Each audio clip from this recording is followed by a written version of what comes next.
Winter 2022, the good, the bad, and the trash. Welcome, welcome, welcome to the only review you'll ever need. I am your host, the King of Weeaboos. You'll find timestamps to everything I talk about in the description below. As usual, no one had time to watch every single anime, so I'll just be covering those that personally piqued my interest. If you enjoy this type of thing, please step on the like button and let me know, and I will consider watching every anime next season and doing this again. First up, we should talk about my scoring system, although you can skip over this if you just want to hear what I have to say about anime. A 10 out of 10 anime is everything a 9 out of 10 is, but it also stuck with me and gave me something to think about for a long time after watching it. The absolute cream of the crop, and in my humble opinion, the greatest anime ever made. A 9 out of 10 was thoroughly enjoyable and memorable from start to finish. Basically a fantastic anime, and any of these could realistically be a 10 out of 10 for someone else. Obviously, as King of Weeaboos, what I say is paramount, but imagine a hypothetical world where other people's opinions actually matter. While I give very few 10 out of 10s, I tend to give a lot of 9 out of 10s because if something's fantastic, then we don't really need to qualify it very much. Like, sure, you could argue about what's better between your Fooly Coolies and your Cowboy Bebops and your Attack on Titans, but in the end, they're all fantastic anime and they all absolutely deserve your time. An 8 out of 10 was thoroughly enjoyable but not quite as memorable as a 9 out of 10. Or was highly memorable but had some other issues holding it back from being truly great. Still, obviously worth your time. A 7 out of 10 was enjoyable and generally interesting but had some fundamental problems with the characters, story, pacing, or all of the above. Definitely can't say it's not worth your time, but we're looking at objectively worse anime than something I've rated a 9 out of 10. A 6 out of 10 is mediocre and has some merit in generally one of the characters, the story, or the art, but is simply not that captivating. Will not say it's not worth your time, but you'd be better off watching basically any other anime I've rated higher on this list. A 5 out of 10 is not worth your time. You'll notice I only need like 6 slots for my rating scale, but as with any good weeaboo, I rank everything on my anime list, which uses a 10-point system. So there are a lot of slots left over for whatever degree of terrible I think it is. Lower is obviously worse, but if something's not worth your time, it's not really worth debating how much of your time it's not worth. Like, is Sword Art Online 2 worse than, say, or the Sekai Picnic? Sure, probably, but if you actually care, then I suggest a psychological evaluation. By the way, you'll always find a link to my anime list profile in the description, so now that you know my rating scale, you can go and look up my opinions on basically anything I talk about ever. So assuming you didn't skip over this, let's head on to my first review, which is 001. You've probably seen all the memes about Martin already, so let me just say this. I enjoyed this a lot more than I thought I would going into it. I expected a lighthearted slice of life anime with some hot fanservice moments, and I got all that, but what I didn't expect is some of the most natural chemistry between two of the best, most likable characters in all of anime, and topped off with one of the best heartfelt endings ever. I am very much looking forward to season 2, and I may even go read the manga because I enjoyed this so much. Do not believe the naysayers going around saying this is just another mid-tier rom-com that we're gonna forget about by next season, because it is absolutely fantastic and I cannot recommend it enough. 8 out of 10. 002. This one is, I don't even know, dude. It's just so fucking out there that I had to watch, and I guarantee everyone else had the exact same thought. With the post-apocalyptic wasteland and parallels to radiation with huge monsters and exploding mushrooms, I was assuming this was gonna be some kind of parable for war and the environment, and after watching it, I honestly have no idea what this show is trying to say, and I highly doubt the writers do either. And after the last few episodes, I'm not convinced they weren't smoking crack. By most objective metrics, this is a terrible anime, but it's just such a wild ride that it's amazing. 8 out of 10. 003. This is my pick for trash anime of the season. Imagine Psychopaths if it was written to be what a bunch of 40-year-olds think is cool for Zoomer high schoolers. Now you might think that sounds terrible, and don't get me wrong, it definitely is, but it's also the kind of terrible that makes it kind of good in a way, I guess. because it only really accentuates the actual good parts of the show, of which there are definitely some. The writing, despite being all kinds of ludicrously bad, still is somehow intelligent and entertaining enough to make the terrible writing all the more bafflingly trashy, and overall this was much better than I thought it would be, but also way worse at the exact same time. The studio was overworked and under budget for this one, and I think it actually got delayed mid-season, and it's actually pretty well produced, save for a few very questionable moments in the animation that are just the icing on the trash anime cake. So a huge mess, but that's not actually a bad thing. If you've never seen Psycho Pass, you should obviously go watch that instead, but you could do a lot worse than some premium trash like Tokyo 24.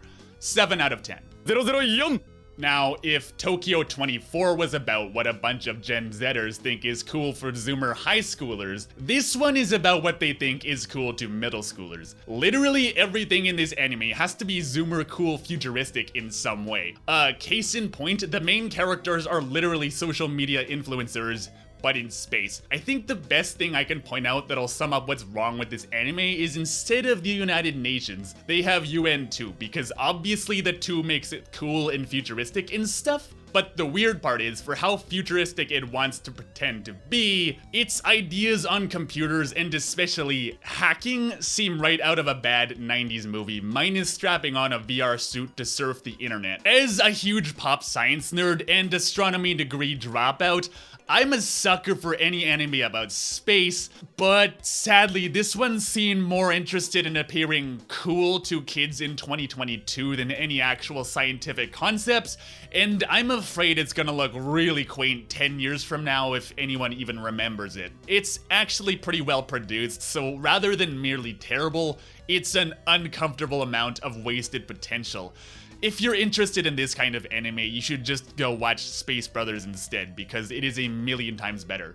6 out of 10. 005だ So I got a lot of backlash for my video tearing into 86, even though it's honestly a great anime. Was I a little harsh?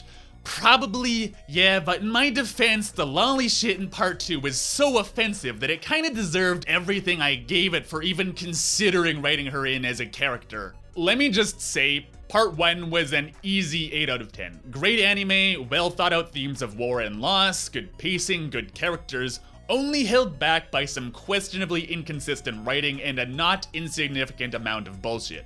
I, however, absolutely could not stand part 2 with the lolly and all her bullshit, and I don't understand how anyone who's seen literally any amount of anime before didn't watch it and think, wow, that is the most generic and annoying lolly bullshit I've ever seen, and I'm offended anyone thought I'd find her interesting. But apparently, the vast majority of people who watched this were not even bothered by her in the slightest. So my hearty recommendation for part 1, and if you liked it, watch part 2 with the knowledge that I hated it, but it might still be one of your favorite anime ever. 006だ Strikes an almost perfect balance between dark and broody and off the walls fucking goofy. An anime with a lot to say about allowing yourself to open up to your feelings and let others in.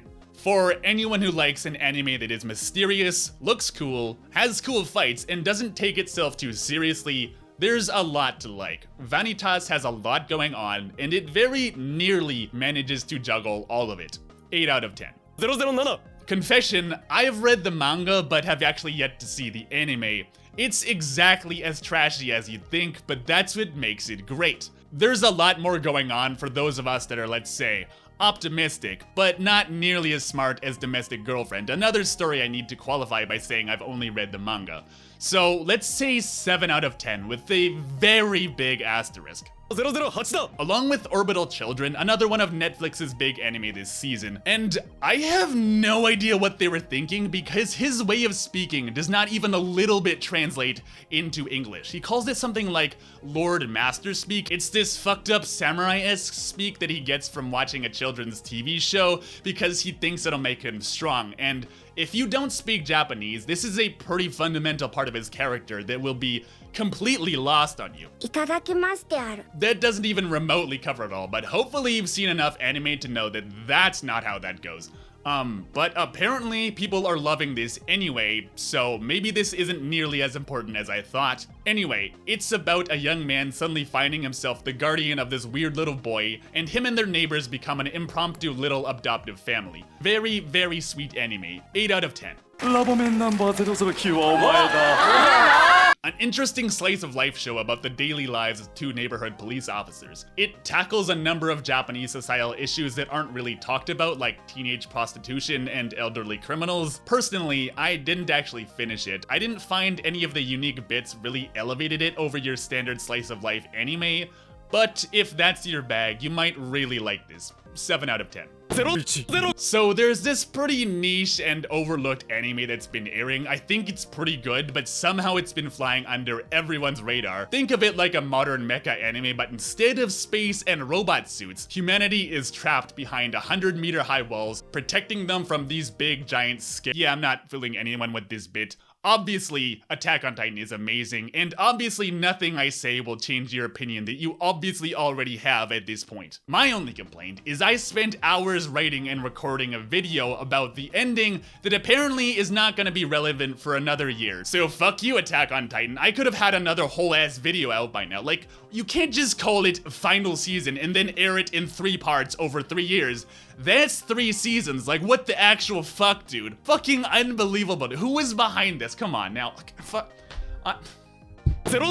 Lastly, my pick for anime of the season, Ranking of Kings. I have an entire video analyzing its themes and why it's so damn good. But in short, do not let the unique art style turn you off. It is a fairy tale for grown-ups and lives up to everything you would ever hope for in one, and more. It's about compassion and understanding, and it tells you this through a story that gets you to not only look at every side of every single character, but sympathize with every single one of them. Absolutely superb anime from start to finish. Very, very easy 9 out of 10, and I would not be surprised to see many people give it a 10. I very much look forward to seeing what they have planned for season 2, and I can only hope it's even a little bit as good as season 1. 000. I haven't seen it yet, and I have no doubt I will hate it, but I do intend to torture myself with this at some point. Why? See, this holds a very special place in my heart. Death Note was the first actual anime I watched, and it's still one of the very few shows I've given a 10 to.